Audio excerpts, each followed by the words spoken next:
Hello mga ga, sa ating video ngayon ay gagawa tayo ng fold bread at abay ang sarap nito mga ga, lalo na pag lalagyan natin ito ng masarap na palaman. Grabe mga palangga, ang sarap talaga ng ating palaman ngayon, lalo na yung niluto natin dito na manok, kaya tara na, simulan natin yan. So gagawa tayo ngayon ng 1 kilo ng first class flour. Pwede talaga ditong gumamit ng all-purpose flour, mas lalong sumarap. 1 tablespoon ng yeast at 1 cup na light brown sugar, at dito hindi ako dito maglalagay ng bread improver kasi hindi ko ito masyadong paalsahin. At lagyan natin ito ng 1 tablespoon ng asin, 1 piraso na itlog at 1 tablespoon ng vanilla extract. At dito maglagay ako ng 1 cup na evaporated milk at 1 cup na tubig. Ayan, pag sigurado na ako na natunaw na yung mga dry ingredients, ay basahin ko na dito yung harina at masahin ko lang ito hanggang sa mabasa lahat yung harina. At pagkatapos saka na ako maglagay ng half cup na margarine. At masahin ko lang ito ng mabuti, at itong aking dough mga palangga ay ipadaan ko ito sa ating dough roller machine. At pagkatapos ko itong mapakinis sa aking dough roller machine, ay agad ko na itong putulin sa 40 grams lang. At kung kayo'y gagawa nito, ay depende na ho yan sa inyo kung ilang gramo ang gusto ninyo dito na putol. At mga ga, kung wala kayong spiral mixer or di kaya yung dough roller machine na pwedeng magpakinis ng ating dough, ay pwede naman ninyo itong masahin ng mano-mano. Pagkatapos ko itong putulin lahat, ay agad ko na itong figurahin lahat ng pabilo. At pagkatapos ko itong pinigura, ay i-rest ko muna yung ating dough ng mga 10 to 15 minutes. At pagkalipas ng 15 minutos, ay pwede ko nang palaparin yung ating dough. Pero yung paglapad dito mga palangga, ay huwag lang masyadong malapad na malapad ha.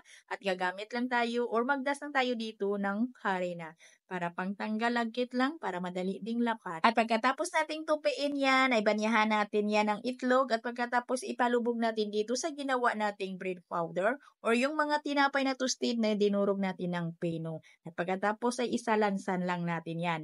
At yung natira ay pagpatuloy lang natin hanggang sa ito'y matapos. At hindi natin ito paalsahin mga palangga ng todo. I-rest lang natin ito ng 40 to 50 minutes, ay pwede na natin itong isa lang. Sa may preheated 180 degrees Celsius yung init ng ating oven sa loob po ng 15 minutos. At lagyan natin ito ng palaman. Dito naglagay lang ako ng mayonnaise, pipino, at yung ating cheese, at naglagay ako ng lettuce. At yung iba naman natin dito mga ga, ay lagyan natin ito ng manok. Dito meron akong chicken breast at minarinate ko lang ito ng mga 1 oras. At yung mga nilagay ko dito sa pagmarinate natin ng ating manok ay nasa video screen lang natin. At kailangan ay hiwain lang natin ito ng mga maninipis lang. At prituhin lang natin ito. At bago natin ito iprito, ay palubog natin ito sa cornstarch, na yung cornstarch natin ay may halo po ito na konti lang na onion powder. At pagkatapos ay prituhin natin ito sa mainit na mantika, bulo-baliktarin lang hanggang sa ito'y mag-golden brown na tuluyan ng maluto. At para lalong masarap at maganda tingnan yung ating chicken, ay gawa natin ito ng sauce. Gagamit lang ako dito ng burger sauce at ketchup.